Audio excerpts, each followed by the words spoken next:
Tombstone. Crime ruled the streets. Violence stalked the innocent. And every stranger was your enemy. Until Wyatt Earp and his brothers arrived. And now, all hell is about to break loose.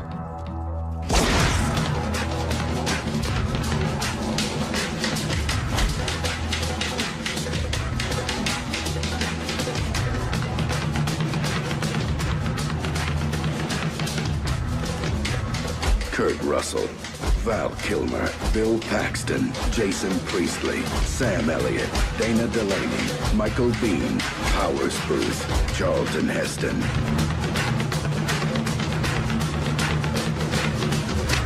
You gonna do something or just stand there and bleed?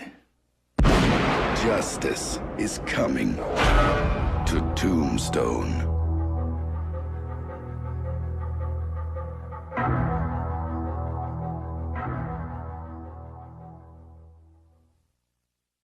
Welcome to the latest episode of the B Movie Club. I'm your host, Kevin. This we'll be discussing the 1993 Western action classic, Tombstone. It's really an all-star cast. You got Kurt Russell, Val Kilmer, Powers Booth, Sam Elliott, Bill Paxton, Dana Delaney, Charlton Heston is in there. The list goes on and on. For those of you joining us for the first time each week on the B Movie Club, I discuss certain guilty pleasures and forgotten classics of the past. You can go to our page on YouTube. That's KD9575. Hit the subscribe button. It's totally free. Don't forget to go to our page on Facebook, Original B Movie Club, and hit the thumbs up, okay? Don't forget to follow me on Twitter at the B Movie Club. If you do these things, you'll get all the latest updates anytime I find an interesting link or a news item, and anytime I post a video, you'll be the first to know, okay? So don't forget to spread the word, won't you? Tombstone. Back in the late 1800s, after the Civil War, we're going deep in this. It's like a history lesson. A group of outlaws basically take over what was then the Arizona territories with a lot of cattle rustling and murder and, sticking up stagecoaches and things like that. So it's a bad time. Bad time going on down there. About this time, coincidentally, famous lawman Wyatt Earp and his brothers and wives, etc., moved to Tombstone, Arizona to start a new life. Okay, they used to be lawmen. Now they're like, hey, we've done our job, we've served our time. Now we're just going to go to the city and kind of make our fortune. There's silver mines there, things like that. But as you might imagine, there's a almost immediate button of heads, because Wyatt Earp is a very famous guy for being law and order, and Wyatt's brother, Virgil, was also a former lawman. So there's immediate friction between these guys and the evil cowboys, which are just basically this gang, who more or less run the town, essentially. So there's a lot of stuff going on here. Meanwhile, Wyatt's old friend, kind of a crooked gambler type, Doc Holliday, also coincidentally shows up in Tombstone just to say, what's up, how you doing? And he's hanging with the Earps. Little by little, things start to happen. Okay, first the town marshal is killed. Accident, we don't know. Looks pretty bad. And now the Earp brothers have to become the town marshals. They don't want to. They're there to make their money. But circumstances are kind of pushing them into this direction. And if you're going to be the lawman, then when you see crimes being committed, you got to step in. Which means now the cowboys who are used to having free reign don't get as much free reign anymore. So again, a little friction. It ultimately ends up with the Earp brothers and Doc Holliday having the historical gunfight at the OK Corral with what was initially 6 of the cowboys, including Ike Clanton, Billy Clanton, Tom McLaury, a few other guys. Ike is established as one of these cowboys who's kind of a bully, but is also kind of a coward. If you turn the tables on him, he kind of runs and hides. Oh, please don't get me. Move! Turn him loose.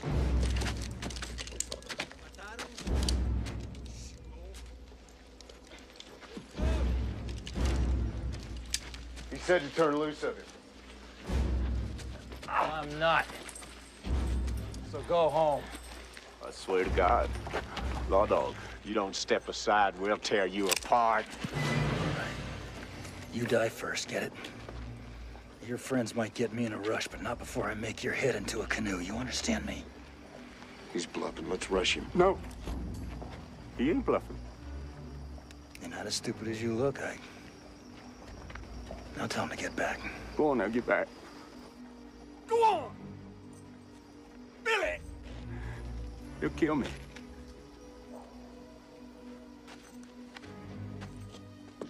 And you, music lover, you're next. Drunk piano player. You're so drunk you can't hit nothing. In fact, you're probably seeing double. I have 2 guns, one for each of you. Also in the Cowboys, they're essentially led by this guy, Curly Bill Brocious, with his right-hand man, Johnny Ringo. Curly's kind of an evil guy, but Johnny is really kind of a psycho. I mean, you don't know what's going on with him. So there's all these colorful characters that are part of the Cowboys. The Earps wind up killing a couple of the Cowboys at the OK Corral, which now there's a big time. There's a lot of this going on. There's a big vendetta.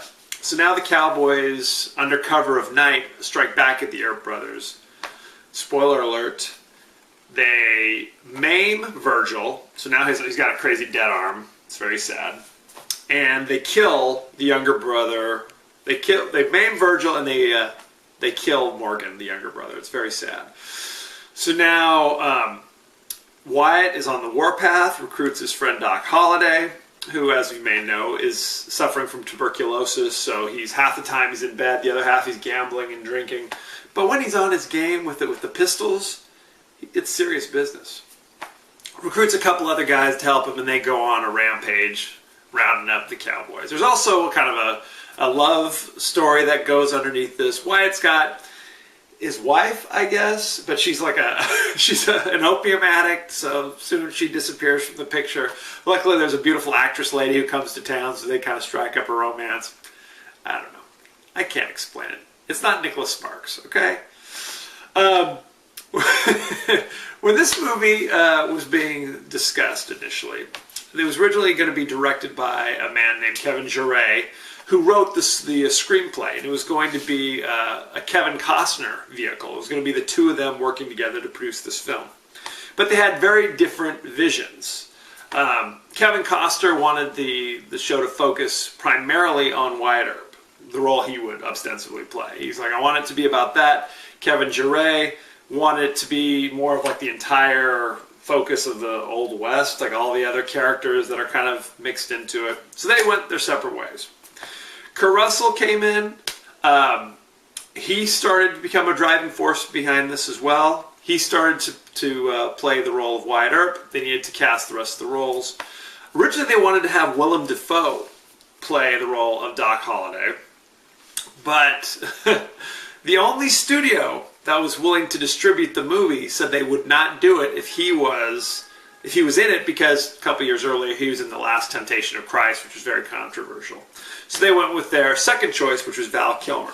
Now I say that only one studio would distribute this. This is because Kevin Costner was a big mover and shaker at that time, and he did not want a competing Wyatt Earp movie coming out about the same time, so he exerted his considerable influence to keep other studios from distributing it. So again, only one studio would do it. So they agreed to go with Val Kilmer, which turned out to be a good decision. Very early into the production, the studio fired Kevin Jarre from being the director. He was way behind schedule. The main reason why him and Costner went their separate ways is that Kevin Jarre's script dealt with all these different characters. Each one had its own little separate subplot, blah, blah, blah. Val Kilmer and Kurt Russell later came out and said the script was about 30 pages too long. And again, dealt with all these, the minutia of all these different characters, which was like, not necessary. So when they fired Kevin Jarre, the studio brought in George Cosmatos, who you might remember him, or you might not. He directed First Blood Part 2. Rambo. So, but Kurt Russell says that even though they brought in a new director, he was essentially a ghost director, meaning that Kurt Russell was actually the one directing the movie at that point. And they got rid of a truckload of the subplots. They said, we don't need to focus on all these other characters. Essentially the same complaint Kevin Costner had way back when.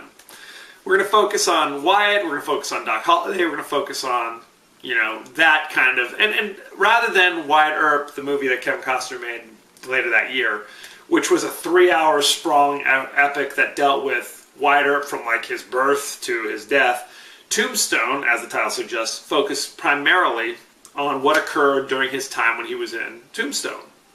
Makes sense. Kurt Russell also said that he cut down some of the roles, some of his own screen time in order to give more focus to some of like Doc Holliday and some of the Cowboys, things like that. So it's a good thing there. It's a little give and take.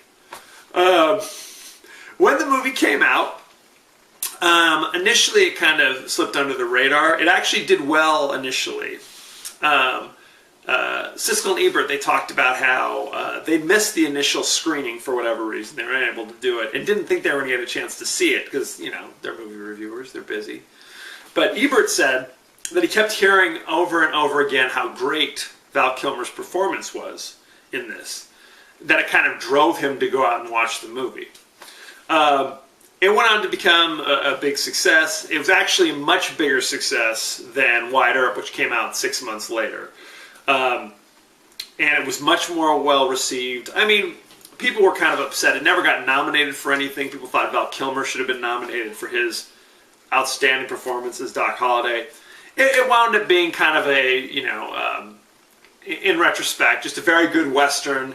Not necessarily Unforgiven, which obviously went on to win Academy Awards and things like that. But it was good, it was solid, well acted, yada yada. Whereas Wyatt Earp, which was typical of Kevin Costner in those days, basically in the early to mid 90s, every movie that Kevin Costner was the driving force behind was a 3-hour epic, be it The Postman or Waterworld or Dance with Wolves. It has to be 3 hours. Has to have people falling asleep in the chairs watching this thing. So this one was a reasonable length, and it dealt with the most interesting parts. So there you go.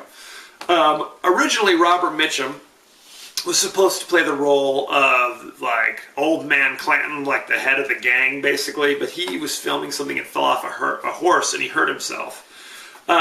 So they wrote out that role, gave those lines to Curly Bill, made him the leader of the gang, and had Robert Mitchum basically become the narrator. So there you go. Charlton Heston plays a very small role in this, and this is actually one of the only scenes that the original director Kevin Jarre shot. All the Charlton Heston stuff was the original director. Then they fired him and brought in the new guy. So good times had by all. The movie is kind of historically accurate. There are things about it that obviously they kind of fluffed up, if you will. I don't know if that's a good term. To make it more cinematic.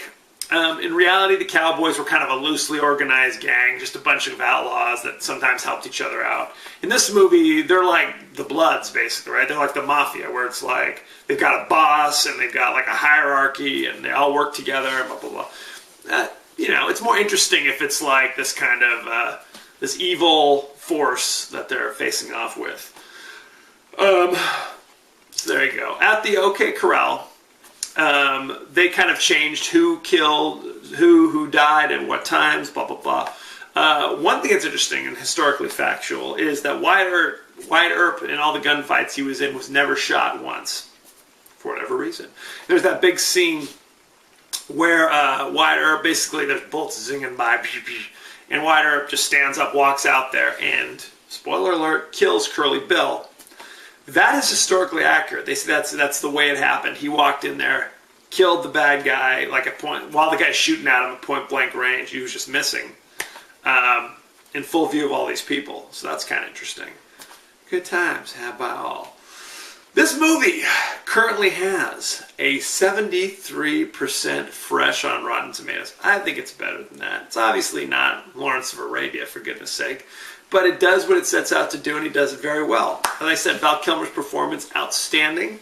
I still, because of this movie and a few other things he did over the years, Val Kilmer will always have a place right here with me, man. Always right here. Kurt Russell's great, as always. All the acting was excellent. I mean, it's great. It's a Western, but it's an action film. It really has all those things going on. Jason Priestley is in this for about 2 seconds, if you look quick. He was trying to branch out from his 90210 days. But yeah, he's got a little crazy mustache and wears glasses. Yeah. I don't know why he's there, but he's there. What are you going to do? Good times. So I recommend it highly if you haven't seen it. Where have you been living? I would avoid Kevin Costner's Wyatt Earp like the plague. They both came out 6 months apart from each other, and it's just not a favorable comparison. I don't know why Hollywood does this. They do this all the time, where it's that bizarro, hey, 2 studios are going to release Asteroid Hitting the Earth movies. You know, hey, 2 studios are going to release Hercules at the same time. It's like, you know, terrorists are taking over the White House. Let's have 2 studios do that. Let's just come up with an original idea. If you happen to have the same idea, wait a couple years. Just an opinion. One man's opinion. So check it out. It is still streaming instantly on Netflix. Send in your favorite scenes, favorite quotes, comments, and questions, and we may talk about it on the show. Next week, I'm moving away from the Western action genre to the comedy genre. We're going to be doing Dirty Rotten Scoundrels, starring Steve Martin and Michael Caine. I'm going to be working on my Michael Caine accent. It's really bad, but I'm going to work on it. We'll see what we can come up with, okay? So again, send in any comments or questions, any movie suggestions, anything you want to get off your chest. I'd love to hear it. Don't forget to go to our page on Facebook, Original B Movie Club. Give us the thumbs up. Go to our page on YouTube and subscribe. It's totally free. And don't forget to follow us on Twitter at The B Movie Club and spread the word.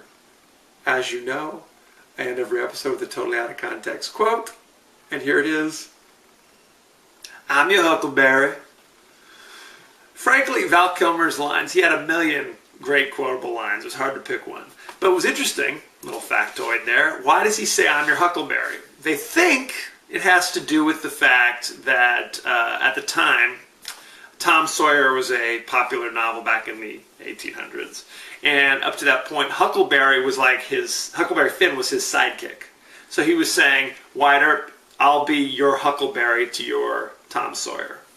That sort of thing.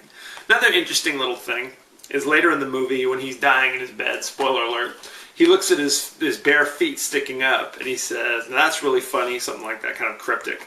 Basically what he was talking about is he became kind of this gunfighter type after discovering he had tuberculosis, because I think his plan was on some level, you know, I'll die in a gunfight. I'll die with my boots on, essentially. So when he looks down and sees that he's barefoot, he's kind of like, well, I guess I didn't die with my boots on.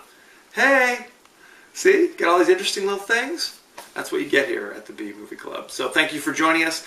Next week, Dirty Rotten Scoundrels, streaming instantly on Netflix. Be well.